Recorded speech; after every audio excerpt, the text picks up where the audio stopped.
नमस्कार साथियों, जय हिंद। मेरा नाम है प्रीतेश जोशी और आप सभी का स्वागत है राजस्थान एग्जाम बाय मिशन ज्ञान के इस चैनल पर। तो कैसे हैं आप लोग? आशा करता हूं ठीक होंगे, बड़ी आपकी तैयारी चल रही होगी और दिन ब दिन तैयारी में तेजी आती जा रही होगी। तो भाई आज हम चर्चा करने वाले हैं पशु परिचर का, ये जो इतना बड़ा इंपॉर्टेंट एग्जाम है उसके एग्जामिनेशन पैटर्न और साथ साथ में एग्जामिनेशन के सिलेबस के बारे में। कि भाई पशु परिचर के बारे में बेसिक जानकारी तो हमें पता चली गई, लेकिन सबसे पहले ध्यान रखना है कि इस वैकेंसी की अगर आप तैयारी कर रहे हो तो आपको एग्जाम का पैटर्न बिल्कुल पता होना चाहिए।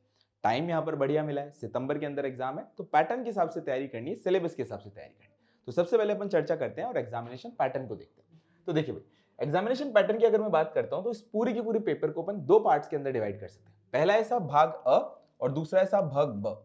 अगर मैं भाग अ की बात करता हूं तो हमें देखने को मिलता है साहब फर्स्ट वाले पार्ट के अंदर आपको 105 क्वेश्चन देखने को मिलेंगे, जिसके कुल अंक भी 105 है, जिसके अंदर हमें जीके वाला पार्ट देखने को मिलेगा। और भाग ब की अगर मैं बात करता हूं तो इसमें 45 क्वेश्चन देखने को मिलेंगे और कुल अंक भी इसके 45 होंगे। परीक्षा की अवधि की अगर मैं बात करता हूं तो यहाँ पर 3 घंटे देखने को मिलते हैं और कुल क्वेश्चन हमें देखने को मिलते हैं 150, अंक देखने को मिलते हैं 150। अगर हम इंपॉर्टेंट तौर पे बात करें कि ये साहब पूरा का पूरा एग्जाम जो है वो एमसीक्यू है, पूरे के पूरे अधिकतम पूर्णांक जो है वो 150 है। साथ साथ में हमें देखने को मिलेगा हर एक सही प्रश्न के आपके 1 नंबर कटेंगे, 1 नंबर मिलेंगे और गलत उत्तर की जो है वो 1/4 अंक यहाँ पर पूर्णतः कटेगा। यानी बात यहाँ पर बताई जा रही है कि साहब यहाँ पर नेगेटिव मार्किंग भी देखने को मिलेगी। न्यूनतम 40% अंक लाना जो है वो अनिवार्य है और परीक्षा का मानक जो स्तर है वो सेकेंडरी होगा, यानी 10th लेवल का एग्जाम ये हमें देखने को मिलेगा। अब सर ये तो कोई इंपॉर्टेंट बातें नहीं है भाई। देखो, अगर आपको भारांक नहीं पता होगा तो आप किस तरीके से तैयारी करोगे? आपको पता होना चाहिए कि साहब पेपर ए यानी भाग अ जो है उसके अंदर जीके वाला पार्ट है वो इतना बड़ा है, और साथ साथ में अगर भाग ब की बात करूं वो पार्ट जो है वो बड़ा भी है, साथ साथ में इंपॉर्टेंट भी है। सिलेक्शन आपको भाग ब ही पूरी तरीके से करवाएगा। अब अपन इसकी पूरी तरीके से एक विस्तृत सिलेबस के बारे में चर्चा करते हैं। जब मैंने आपको बताया था भाग ए के बारे में, पार्ट ए के बारे में, तो इसके अंदर कौन कौन सा पार्ट आएगा साहब? भाग अ की अगर मैं बात करता हूं जिसमें प्रश्नों की संख्या 150 हमारी देखी गई थी, इसके अंदर आपका जीके वाला पार्ट आएगा। और जब मैं जीके की यहां पर बात करता हूं तो हमें बात करनी पड़ेगी राजस्थान राज्य के विशेष संदर्भ के माध्यमिक स्तर के सामान्य ज्ञान, जिसमें दैनिक विज्ञान देखने को मिलता है, गणित देखने को मिलता है, सामाजिक अध्ययन देखने को मिलता है, भूगोल, इतिहास, संस्कृति, कला, समसामयिक विषय समाविष्ट हो पर वस्तुपूरक प्रश्न आएंगे, एमसीक्यू बेस्ड क्वेश्चन आएंगे। अब यहां पर अगर सामान्य भाषा के अंदर कहूं तो साहब हमें क्या पढ़ना है? साहब हमें राजस्थान का जीके पढ़ना है। कौन सा वाला जीके पढ़ना है? साहब राजस्थान का जीके पढ़ना है। और इस राजस्थान के जीके के अंदर हमें क्या क्या पढ़ना है? साहब इसके अंदर हमें हिस्ट्री पढ़नी है, ज्योग्राफी पढ़नी है, बिल्कुल बेसिक सी इकोनॉमी के अंदर कोई करंट के इंपॉर्टेंट फैक्ट्स आ गए तो वो पढ़ने हैं। हमें यहाँ पर सामान्य तौर पर करंट अफेयर्स पढ़ने हैं और इसके अलावा हमें मैथ्स पढ़नी है और मैथ्स के साथ साथ में हमें साइंस पढ़नी है, जनरल साइंस पढ़नी है।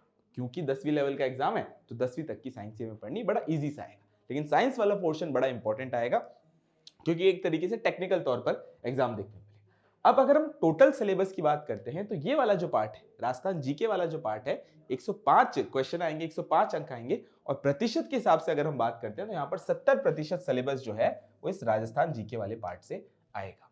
तो यानी बहुत बड़ा पार्ट है, इंपॉर्टेंट पार्ट है, सिलेक्शन करवाएगा। लेकिन ये जो बचे हुए 30% है इसके अंदर क्या होगा? तो देखो भैया, जब मैं बचे हुए 30% की बात करता हूं तो हमें यहाँ पर क्या देखने को मिलता है? बचे हुए 30% के अंदर हमें सारा का सारा जो टेक्निकल वाला पार्ट है, जो इंपॉर्टेंट तौर पे पशुपालन से संबंधित पार्ट है, वो यहाँ पर देखने को मिलेगा। अब देखो भाई, जब मैं बात कर रहा था साहब 105 अंकों की, तो राजस्थान जी के यहाँ पर हमें देखने को मिलेंगे पूर्णांक 45, और अगर मैं प्रतिशत के हिसाब से देखूं तो यहाँ पर 30% हिस्सा हमें पूर्णतः देखने को मिलेगा। अगर प्रश्नों की संख्या की बात करता हूं तो भी 45। तो साहब कौन कौन से पार्ट आएंगे? देखो भाई, पशुपालन से संबंधित जितने भी मुख्य इंपॉर्टेंट बिंदु हैं, सामान्य ज्ञान से रिलेटेड है, राजस्थान के पशुओं से रिलेटेड है, वो सारे के सारे टॉपिक यहाँ पर आएंगे। जैसे पशुओं की प्रमुख देसी नस्लें, कृत्रिम गर्भाधान, साथ साथ में बधियाकरण, संकर प्रजनन, दुग्ध दोहन, दुग्ध सवर्ण काल, साथ साथ में हमें स्वच्छ दूध दुग्ध उत्पादन, पशु एवं कुक्कुट प्रबंधन, जैविक अपशिष्टों का निस्तारण, संतुलित पशु आहार, चारा फसलें, चारागाह विकास, स्वस्थ एवं बीमार पशुओं की पहचान, पशुओं के अंत में एवं बाह्य परजीवी रोग, साथ साथ में पशुओं में टीकाकरण, पशुधन प्रसार, भेड़ बकरियों का स्वस्थ कैलेंडर, ऊन, साथ साथ ऊन, मांस, दूध व अंडों का देश व राज्य के अंदर उत्पादन व स्थान, प्रति व्यक्ति दूध, मांस, अंडों की उपलब्धता। इसके अलावा हमें देखने को मिलेगा पशु और पर्यावरण को हानि, पशु बीमा, पशु क्रय, समय से रखने जाने वाली सावधानियां, पशु मेले, पशु गणना, गौशाला प्रबंधन, साफ सफाई का महत्व और गोबर मूत्र एवं का उचित निष्पादन, साथ साथ में पशुधन उत्पादों का विपणन, डेयरी विकास गतिविधियां, तथा पशुपालन विभाग की प्रमुख योजनाएं आदि का समावेश हो, पर वस्तु पूरक प्रश्न यानी एमसीक्यू बेस्ड क्वेश्चन है। अब यहाँ पर जब मैं बात करता हूँ सब टेक्निकल वाले पार्ट की, तो आपने एग्रीकल्चर की जो किताबें पढ़ी होगी, राजस्थान बोर्ड की किताबें पढ़ी होगी, उससे यहाँ पर डायरेक्ट इंपॉर्टेंट टॉपिक्स लिए गए हैं। तो ये सारी की सारी आपकी बातें हमें देखने को मिलती है पेपर ए और पेपर 2 की। अब यहाँ पर थोड़ी सी और इंपॉर्टेंट बात याद रखो साहब, जब मैं पेपर ए यानी पार्ट ए और पार्ट बी की बात कर रहा हूं, तो मुझे यहाँ पर क्या देखने को मिला है, भले ये जो पार्ट ए है वो अपने आप में 105 नंबरों का हो, 105 क्वेश्चनों का हो, लेकिन जो सिलेक्शन करवाएगा वो ये आपके 45 क्वेश्चन कराएंगे। क्यों? क्योंकि पार्ट ए तो सबका पढ़ा हुआ है, पार्ट बी जो है वो किसने नहीं पढ़ा है। पार्ट बी कभी भी भाई जो भी तैयारी करने लगे हैं अभी, उन्होंने पशु परिचर की वैकेंसी नहीं आई, तो पार्ट बी जो है वो अपने आप में अभी तक नहीं पढ़ा हुआ है। तो ये बहुत ही अच्छा मौका है, अगर इस वैकेंसी के अंदर सिलेक्शन लेना चाहते हो तो राजस्थान एग्जाम मिशन ज्ञान पे संपूर्ण कोर्स पार्ट ए और पार्ट बी का संपूर्ण कोर्स जो है वो आपको बढ़िया प्लेलिस्ट के माध्यम से मिल रहा है।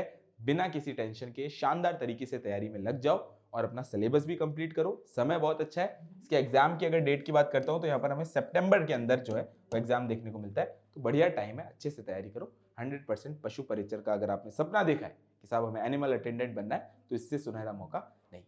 तो आशा करता हूँ आपको ये सेशन अच्छा लगा होगा। मिशन ज्ञान के परिवार के साथ बने रहें और इन क्लासेस को इसी प्रकार शेयर कीजिए। अंत में एक ही बात, भारत है मेरी जान और मिशन है मेरा ज्ञान। जय हिंद, जय भारत और जय राजस्थान। Thank you.